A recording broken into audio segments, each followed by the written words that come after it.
Minion Prince is the brand new hero making his way into the Town Hall 17 update, and today we are going to see if he's any good as I put him against everything, like every building, every hero, and of course every troop in Clash of Clans, including the Mama. So we are going to start off with defenses, and right here we can see that the poison spell doesn't do any harm to him because he is the second beefiest hero after BK. If I am not wrong, at max level 90 he has 5,358 hit points, which is slightly more than Royal Champion, but a lot less than BK who has over 12,000 hit points at a max level. In terms of damage, he is also the second highest damage dealer, coming right after the Archer Queen with 750 damage per second, which is just 30 damage less than a max level Queen. If you are wondering if you have to upgrade him from level 0 to level 90 once he gets released to the game, then luckily that's not the case. There is some sort of system in place by the developers that upon its release you will get Minion Prince at a certain level according to your Town Hall level. If I am not mistaken, then a max Town Hall 16 should get a level 70 Minion Prince right off the bat, which means you would have to upgrade 20 more levels to get him maxed out. Since it unlocks at Town Hall 9, then from there you would have to start upgrading it from 0. But if you are somewhere in between, then the level you unlock once the update gets released jumps by 10 each Town Hall level. So let's say you have a Town Hall 10 account, then you would get a level 10 Minion Prince, Town Hall 11 would get a level 20 Minion Prince, and so on. I am sure you guys get the point. If there wasn't such system in place, then maxed out Town Hall 16s, or even worse, rushed Town Hall 16s would see their Minion Prince flapping his tiny wings for the first time in 2 years. Unfortunately, it's not the same with his equipment.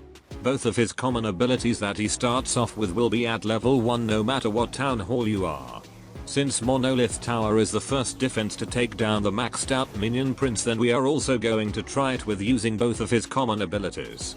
As you can see, this way it's quite easy, and if you notice, then 2 slightly smaller melee range minions spawned, which is his henchman puppet ability, and the freezing effect was his dark orb ability.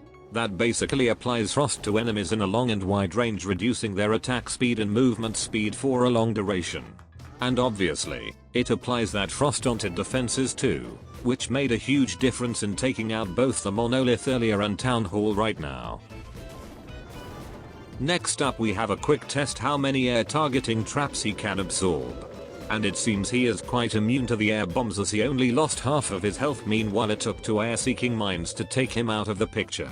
Also, the new Giga Bomb didn't deal too much damage to him. Anyway, now it's time for the hero versus battle, and obviously BK is getting absolutely bullied here as he can't target air troops. That made me think it would be so epic if BK was allowed to attack air targets while he has the giant gauntlet ability activated. Why I am saying this is because he is literally at the same level as other air troops, so it would only make sense. If it was so, then this battle would be so much more fair, but anyway, he tried to dodge as many shots as possible but still lost in the end. Another thing I must mention is that the defending heroes don't have any buffs from the abilities, while Dark Orb and Henchman Puppet increase both his damage per second and hit points. It can easily be seen here as the defending Minion Prince is getting his ass whooped, even though they are both the exact same level. Also, the Grand Warden is not turning into a Statue of Liberty anymore, but as you can guess, he is still losing this fight pretty hard. It took Minion Prince 3 hits to knock out the old man and 5 hits for the Royal Champion. Now it's time to see how well does the Minion Prince do against troops. Obviously, for the most part, a maxed out hero beats every single troop in a 1 versus 1 battle, but I must say, there are some that came really close and one who actually beats Minion Prince. If you have any idea who that could be, then leave a comment down below and see if you were right. As you probably noticed, then this Minion Prince with his hero flag is the defensive one who doesn't have the passive ability buffs to his hit points or damage per second. But imagine for a second if our defending heroes were able to benefit from their abilities, and they would be able to trigger them during the defense.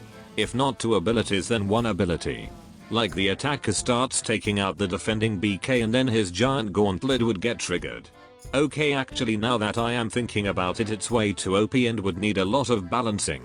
I don't know where I am getting these ideas right now, but it could be that I am still sick with a fever. Anyway, what I find extremely useful about the defending Minion Prince is that it's the first hero that defends the base from the air. I can already see how effective he could be if a Grand Army got separated from rest of the troops so he can just keep dealing damage. And since you won't be able to assign 5 heroes to protect a base, then I would 100% use Minion Prince as one of those 4 heroes. Most likely I would send the old man to get some rest in the hero hall, as he is really squishy and deals the least damage out of all the heroes. Lowest hit points and lowest damage, so it's pretty obvious. Even though BK can't target air troops, then he is such a huge meat shield that he is definitely more worth it than the old man. With his 12,000 hit points, he is basically like a moving gold storage, and not 1, but almost 3 moving gold storages. Archer Queen has the highest damage, so she should definitely be defending the base, and Royal Champion has great statistics in general. Moment of truth. Can the bowler's brother from another mother beat the Minion Prince? Of course not. Maybe Minion knows how to take out another minion? Nope. Now there are few troops that can't even touch the Minion Prince. I am telling, these are the troops that can in some cases abandon the main army and move in a group of their own, so this is when MP shines. I think if I am not mistaken, then so far the dragon had the best chance against this new hero. But everyone else has done only some tiny ass damage. By the way, if you purchase anything now that the update is just around the corner, then I would highly appreciate you using code Jaso. It doesn't cost you anything extra, but I have to warn you, it does have a side effect of increasing your IQ.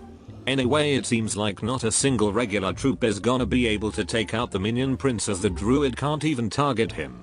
So I guess it's time to move on to the super troops, and not all super troops, but only those who can actually target the MP. Earlier we spoke about one troop that can take out the defending Minion Prince in 1v1, and as you can already guess, then that is the Super Dragon. He is so beefy and deals tons of damage. I think out of all the troops he has the highest housing space in the game, along with the Ice Hound. And it definitely shows why he takes up 40 housing space. I did another test just to demonstrate how much does his common abilities buff his passive stats. And this way the new hero came out as a winner. When it comes to the rest of the super troops, then they were nothing too special except the Super Witch and her son. Meanwhile, the son, who has never seen any food, distracted the Minion Prince. The Super Witch was able to deal a quite hefty amount of damage, almost taking out the MP. This must be the second highest damage against this hero after the Super Dragon. Now talking about dragons, we have also the boss dragon. Obviously here I am going to use his abilities early on to both distract and also slow down the dragon. We didn't talk about it earlier, but these little henchmen are pretty tanky. Statistics show they are 2500 hit points, but I am not 100% sure if 2 of them together are 2500 or just one is 2500. Either way, they are quite beefy for such a small troops. So they were able to keep that boss dragon busy for a while, but now it's not going so well for the Minion Prince. Last but not least, we have the infamous Mama. By the way, if you enjoyed this video and would like to see a similar analysis on the brand new Town Hall 17 weapon called Inferno Artillery, then check out the video on the left. And if you would like to find out about the best league for maximum loot for each Town Hall level, then click on the right. Have fun.